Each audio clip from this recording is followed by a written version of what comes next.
participants for this particular free webinar on recruitment and selection during COVID-19. And Rahul has already given a brief introduction.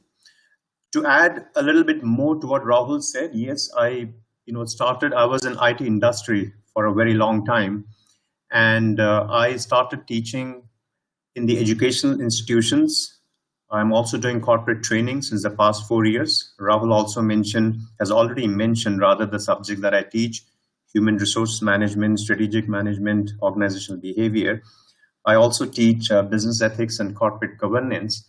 At the same time, I also conduct training on project management, software quality assurance and testing, and business analysis. So I really hope that each one of you is safe. Do follow the rules of this lockdown. I hope you and your loved ones are fine and doing well. So again, welcome to this webinar, and let's get started. The agenda for today's free webinar, because it's a webinar, it's a free webinar, and I'm hoping that it would take about 30 to 45 minutes. It's going to be a sneak peek of introduction, which is already over. I'm going to speak a bit on recruitment and selection, the sources of recruitment that used to happen before COVID-19, impacted each one of us globally. What are going to be the recruitment challenges? How is COVID-19 going to affect recruitment? But while, as Rahul said, a lot of companies have, either put a stop to hiring or are only selectively hiring, I truly believe that there is always some good, there's always good news. There's always, we have to also look at the brighter side. So I know for sure that there are companies who are hiring, and I'll speak about some of the companies that I know are hiring and would be happy to take question and answer. At the same time, I don't know how many, questions and answers I will be able to do it today, but I hope that this could be extended later when we do that. On a larger scale, would be welcome to answer any questions. Impact of COVID-19 on job market, on salary, benefits is something that I would like to speak. And I'm assuming that there are quite a few participants who are either fresh out of college or have not too much of experience. So yes, candidates who are either fresh out of college, who are junior level candidates, what are some of the things that they need to know? All right, you can move on to the next slide, Rahul. Yeah, introduction, perfect. So again, I've already been introduced by Rahul, and I've also spoken a bit about myself, so I don't want to talk about it. As I said, I was in the IT industry in the areas of software quality assurance and testing, people management, program management. Also had a chance to work with some wonderful leaders from whom I could learn many things. And fortunate to have worked for some good companies, as Rahul mentioned, AT&T, Visa, Pacific Bell, Excite Home, etc. And I think I was also fortunate that I had a great bunch of team members, my direct reports, who made my life as a manager really easy. Because once you have a great bunch of people, it makes much easier to lead a team. And if you ask me what has been the biggest achievement of my life, I would say it is the power of one. It's an educational trust that me and my wife started 4 years ago. The educational trust was formed to help financially poor but academically good or brilliant students earn a college degree. And I'm happy to say that in the past 3 years, 4 years since it started, but since 3 academic years, starting from 17-18, that is 2017-18, 18-19, 19-20, we have sponsored tuition fees of over, rather 81 students across many colleges in Pune. And these students are either pursuing their bachelor's or master's in arts, science, commerce, law, computer science, analytical chemistry, and so on.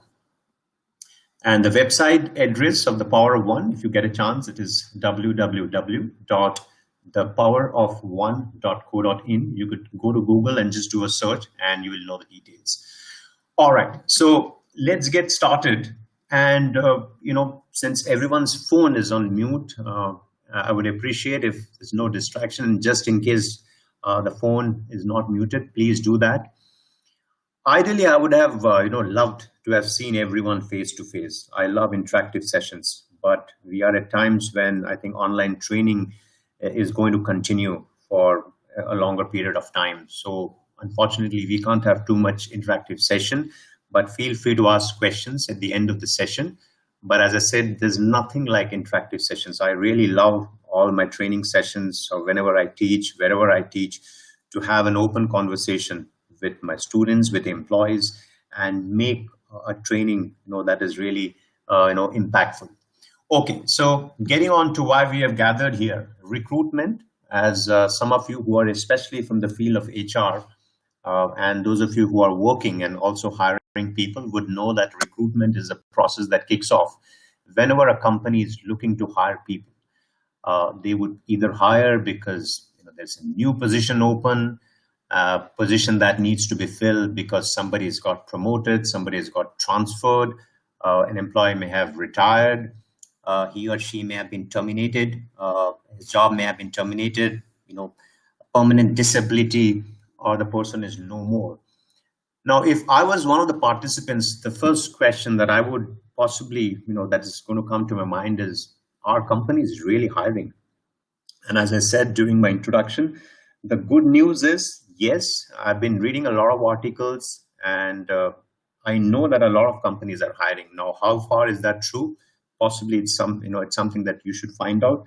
But some of the companies that I read different articles that are hiring includes Amazon, Google, Byju's, Tech Mahindra, Capgemini, IBM, Deloitte. These are all big companies, JP Morgan. And what is encouraging here for especially students fresh out of college is that about 80,000 of these open positions are for entry level. This is something that I found out from the net, which is actually a good news for fresh graduates. And I also read somewhere that about 40% of the roles of the positions are also for junior and mid to senior level employees. And 91% of these positions are full-time for full-time roles. So those are some good news. Whether it is really happening, I really do not know. And there's good news for people who are from IT industry, because I think most of the advertised jobs are for software engineers or senior software engineers, software developers. And for non-technical jobs, I read somewhere that sales executives, that's the one that tops the list of non-technical jobs. So speaking of recruitment, if you look into, as I just said, when somebody gets promoted, is that going to happen? Well, I don't think it's going to happen very soon. Because companies are going to wait and going to play a wait and watch game. Transfer, well, we are in a situation where it's locked down. So possibly I don't see anybody getting transferred. People who have recently retired, I'm pretty sure, or I'm quite sure that some of them may want to come back, out of retirement, because nobody expected this lockdown. If somebody or just took a voluntary retirement, somebody is still young, still looking to work, possibly may try to come out of this situation. I also mentioned that recruitment happens when somebody gets fired from the company. So I think for employees who are average performers or poor performers, I would definitely let them know to actually work hard, be smarter, because now companies, in my opinion, and I could be wrong, would be looking to actually terminate jobs for poor performers. There is absolutely no scope of employees who are ordinary performers. So for those of you, some of you who are working, are not doing the best in the job, please buckle up, do a good job, and so that companies don't let you go. And recruitment also involves attracting prospective candidates to go through the job description. Now, how much of this would happen during COVID-19 or when we come out of the clutches of COVID-19, only time will tell. But yes, it encourages people to apply for the job, and the process is to ensure that as many applicants as feasibly possible can apply for the role. And quite a few people, I'm sure, may have already lost their jobs or about to. So yes, there are going to be a flurry of applications in this new time. You can move on to the next slide, Rahul. Okay, so this was the basic introduction of recruitment. I could have gone and covered more, but again, being keeping in mind that this is a free webinar, and I have to also make sure that I don't speak more than is required. Let's move on to the next topic. So selection. Selection follows recruitment, and once the job seekers have applied for the position that was either advertised or that was there in the job portals, the process of selection gets underway, and the idea is to select the most suitable candidate. And how is that done? Basically through a fair and unbiased process. It could be phone interview followed by a face-to-face interview. Some companies have multiple rounds of interviews, 2, 3 rounds, 4 rounds. Although if you personally ask me, having worked in the industry for too long, I'm not in favor of having way too many rounds of interviews. But this would change from company to company. But the idea is, yes, you select the most suitable candidate that you think would be the most deserving and who is likely to perform well for the job. Next slide, please, Rahul.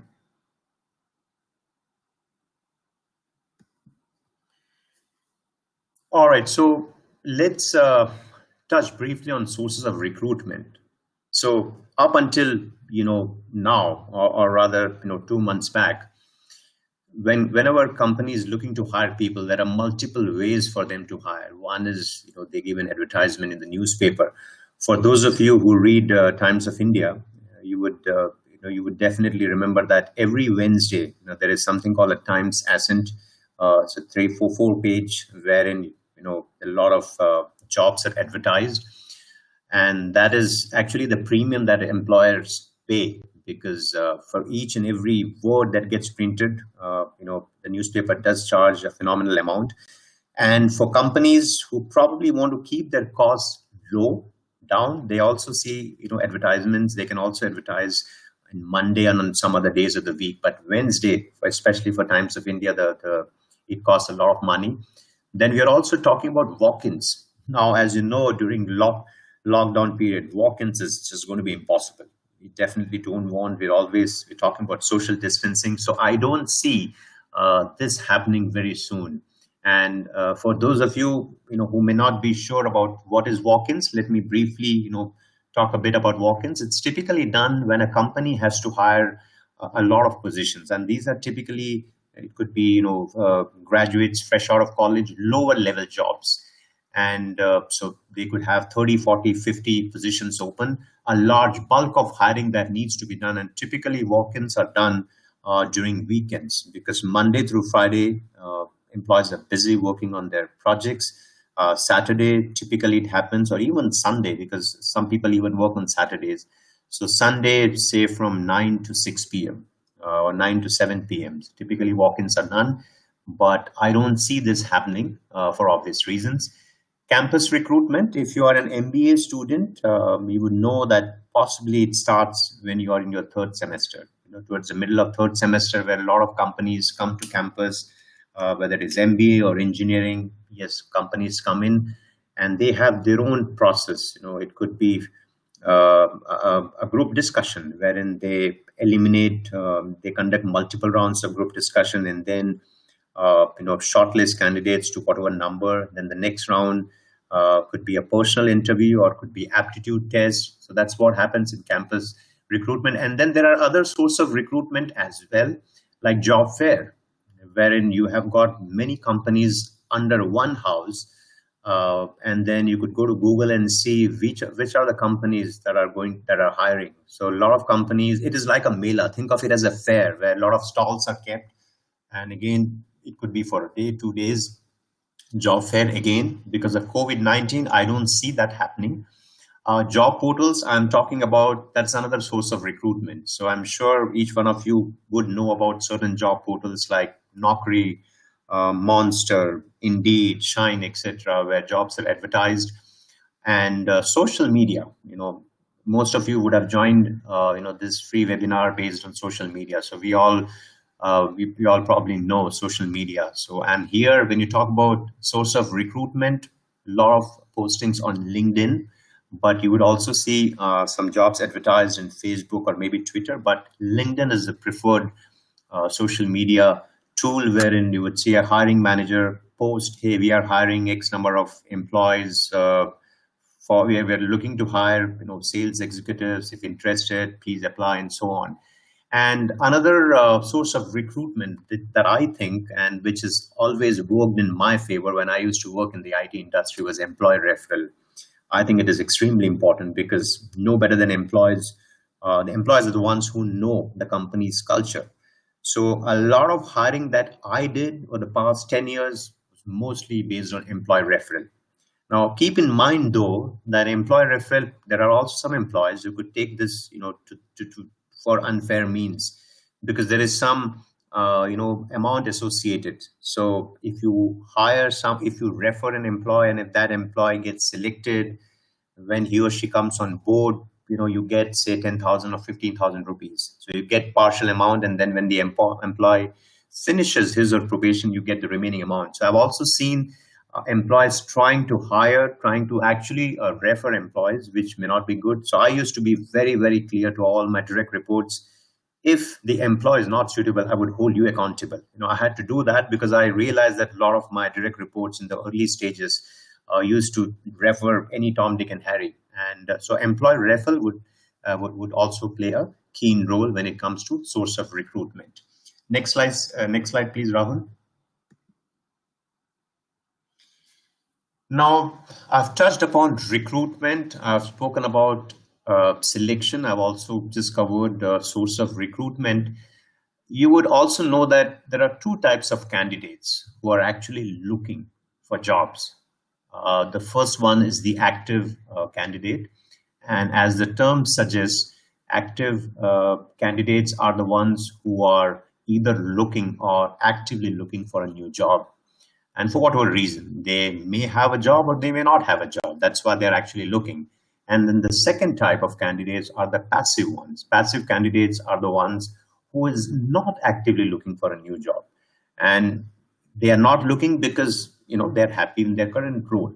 I mean, they wouldn't mind applying for a role, but they're not actively pursuing because they're very happy with what they're drawing, with the company culture, with the job, with their manager and everything. Now, I recently found out there's an interesting statistic that according to Forbes magazine, passive candidates make up 70% of the global workforce, whereas active candidates only make up to 30%.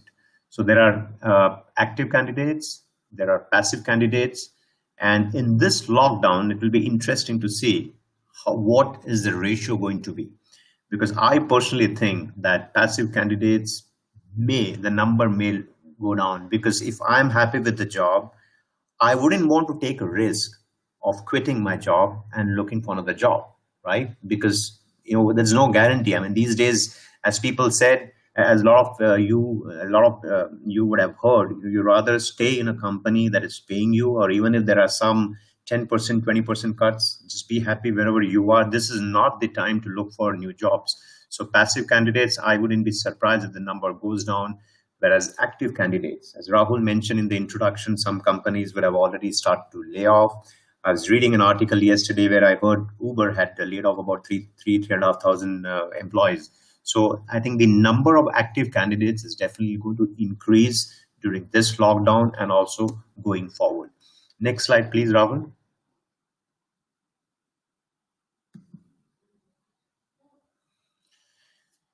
So as the topic for today was, hey, how is recruitment and selection going to be impacted during the current times? It's actually turbulent time. The whole world is going through this pandemic. We are actually fortunate that in India, especially, the layoffs. I don't know how many layoffs have already happened, but I think for whatever I've heard, employees are still hanging there. But if you're following the news, United States, the number of people who don't have jobs, it's just increasing. So I think right now, at least we are in good space. So how will recruitment and selection change while the entire world battles with coronavirus? If you get a chance, there's an article that I posted a month back. I think the article, the title of the article is, as you see on your screen, is an opportunity for everyone to emerge as a leader. So if you get a chance, do read that. And what I've mentioned there is, again, these are my my 2 cents or my perspective. I truly believe that this is the time for each one of us. It doesn't matter whether you've got 10 years of experience or you just start afresh. This is the time for each one of us to emerge as a leader. I mean, don't expect the executive management team, the CXOs, the C-suite executive to actually take control of how to revive economy, how to improve businesses, because even they may have a lot of experience, but this is the first we have all seen this pandemic. So they are also don't have experience in this. So I would expect every employee to actually start thinking how he or she can actually contribute to ensure that we are all doing things the right way. So it's an opportunity for everyone to grab this opportunity. Having said that, I don't see, as I said, I don't think we will see any of walk-ins. That is going to be completely ruled out. I would see a lower chunk of advertisements. And I'll give another example. I mean, I subscribe to Times of India, and for the past 2 months, we were not getting the newspaper for obvious reasons. And a few days ago, the managing committee of our society said, if people are interested, the newspaper vendor would again like to start, he would again deliver. So last 2 days, I've been getting this newspaper, and I see that I see that the number of pages has become half. It is no longer the big newspaper it used to have. It started Wednesday, 2 days back or 3 days back. I don't think there was Times Ascent, edition of that. So the contents have reduced. The price have not reduced. It's still 5 rupees for a Times of India. So advertisement is greatly going to reduce, in my opinion. Only bigger companies may probably give an ad. It is all going through the employee referral. It is all going through social media. Even otherwise, I always believe that there's going to be a time when social media is going to take over. I think, in my opinion, again, I could be wrong, the likes of Naukri, Shine, and other job portals is going to die a natural death. I don't see job fair happening either. So what it means is, next slide, please, Rahul.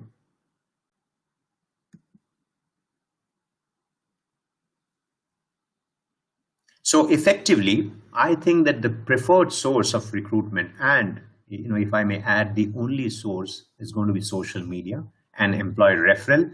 And as I said, I would be expecting many active candidates, but very few passive candidates who will be looking for job. Passive candidates would be less likely open to newer jobs. And I also think that sourcing candidates will be a little tricky. If employed, and why I say this is because if people are employed, their willingness to change jobs will decline, because I just explained that. And I believe employers will also value security over uncertainty during this pandemic, because if my job is secured, I'm fine. As long as I have a job, it doesn't matter. The company provides me a job, even if I personally feel. And by the way, I should also take you back to 2008, 2009. I do not know how many of you were working back then. The recession hit hard in 2008-9 when the Satyam fiasco. When Ramalinga Raju in January 2009, if I remember correctly, 7 January 2009 is a big news that he broke, and then employees of Satyam, they didn't know where to go, and until Tech Mahindra bailed them out in April of 2009. So at that time, even I was without job for quite some time. So recession really hit. Until then, people in India didn't know what recession meant. And I very well remember when I joined a healthcare company back in 2009, when I was distributing letters of, after performance management meeting, the increment, the increase that we gave was at single digits, even for all our star performers, even for those employees who had a rating of 4 or 5, and some of the employees were extremely upset. I mean, they were so upset. The max we gave back then was 2%, 2, 3, and 4 for employees with a rating of 3, 4, and 5. There was no increment given for employees with a performance rating of 2. So it suddenly changed, and employees were so used to getting 10, 15, 20% that were visibly upset. And I had to actually tell them, you are at least lucky that you're getting some increment. Think of our counterparts in the United States. We had quite a few offices in the United States, and we also had an office in Vancouver. Employees in Vancouver, Canada, employees in the United States did not get a single penny as an increment. So again, for those of you who are not looking, my suggestion is just hang in there, just continue to do the best you can. Don't experiment. Security is extremely important. At the end of the day, we all need to pay our bills, right? So employees will value security over uncertainty during this crisis time. And I believe it's only those employees who fear that their current employers are going to potentially lay off people will be more open towards new career opportunities. So if you recall, in the beginning of the session, I was telling employees who are relatively new to the organization, somebody who has not been performing so well, not getting nice performance reading, it's time for you to actually raise the bar, because now employers are just going to look into an opportunity to let go people. And in fact, if I was working in IT, if I was still employed, if I was still a manager, I would possibly do that, because this is something you can't escape. So yes, those who fear their current employers would lay off are the ones who will be looking for new career opportunities. Next slide, please, Rahul.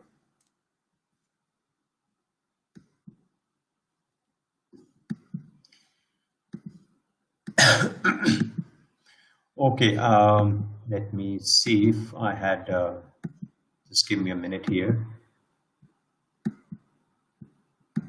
Okay, hiring freeze. So again, what is going to be the impact of COVID-19 on job market?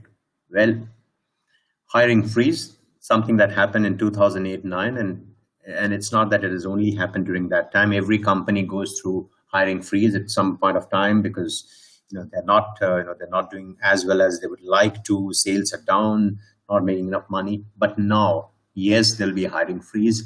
I truly believe that there'll be selected hiring, and I wouldn't be surprised if there will be. So as I said, there is always going to be another window of opportunity. My gut feeling says that some companies would also be hiring consultants, which is something that does not exist a lot in our country. There's no contract positions. Typically, everybody works as full-time employee. Selected hiring could mean that a company has a project, that needs to be finished in 6 months, and you're looking for that niche skills.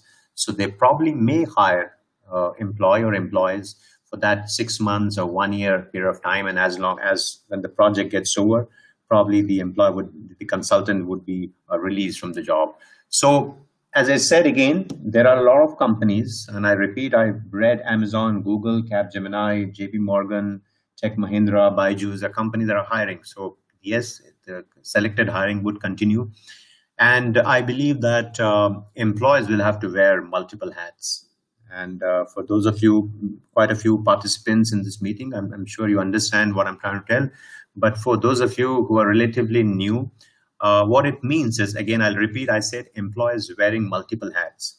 So if I am doing something that is only defined in my job description and job specification, it's all a thing of the past. I would be asked to contribute in other areas as well.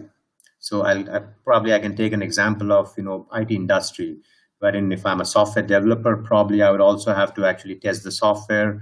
I could be also doing the role of a business analyst, wherein I'll have to write use cases, business requirements, specifications.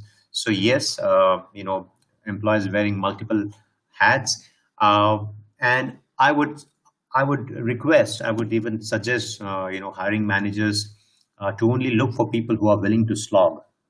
But yes, it's only easier said than done. When you interview someone, everybody is nodding their heads, saying yes, they're ready to work for 10 hours, 12 hours. So I would personally suggest to give some situational based questions. And if you think that the employers are not too interested, don't even hire. These are the times when, if you're working 8 hours, companies would expect you to work for 9 hours, 10 hours, and why not, right? So we all need to work together to do something for our country, to revive the economy. Employees need to also be flexible when it comes to various time zones. So again, I'll share some of my examples. I've always worked in multinational companies, and in India, especially so I worked in the United States for 12.5 long years. There, the culture was come to work as soon as you possibly can. Some people used to come in, start their day as early as 4:35 in the morning. Yes, 4 in the morning. I worked for a manager who used to be in the office at 3:30, and I'm talking about 3:30 a.m. And I used to take a bus from San Mateo in California, reach San Francisco office by 8:15. So by the time I would reach office, his half day was already gone. So, and many people would start their day very early, 6:37, even before, and they'll get the hell out of office by 5:36. Now, when I hired people, there would be a lot of people who would come in at 8 in the morning. Some of them would start their day at 9, 10, 11. Some of them wouldn't mind coming late. And then what I'm trying to do is for those coming at 12 noon, for example, would work till about 8 or 8:30 p.m. So we had some overlapping hours with people in the United States. So I would definitely, for those hiring managers here attending this webinar, yes, make sure that employees are flexible to work in various time zones. I mean, if I'm working from home, there is no reason why I shouldn't. I mean, if this free webinar were, let's say, early in the morning, I should have been okay. So yes, typically 8 to 5, 9 to 6, or whatever time it be, but then you need to work, in the various time zones. Australia is 4.5 to 5.5 hours ahead of India time. UK is behind. US is, 12.5 based on whether you're on the West Coast or East Coast. So that is definitely going to happen, in my opinion. And one thing, that I was, that struck my mind a few days back was it will be interesting now to see if outsourcing continues, right? Because every nation has been hit. There's already been talks of a lot of jobs moving away from China. But what happens for companies which were in this business? Will they still continue? Well, we'll find out. And again, poor performers, I don't mind repeating, I've already spoken about it, but poor performers will be closely monitored. And I think jobs that will not add value to any business are going to quickly perish. So yes, it's going to be, every job description will be scrutinized in terms of whether do we really need that. Because at the end of the day, if I have a team of 30, and if my manager says, Prasad, you need to let go 15, so 50%, for example, I God forbid, I'm not trying to scare you, and I hope that doesn't happen. But if you have to eliminate jobs, I'll have to look into who are my best possible candidates, what are the jobs that I can eliminate. So this is exactly what I see, the impact of COVID-19 on job market. Rahul,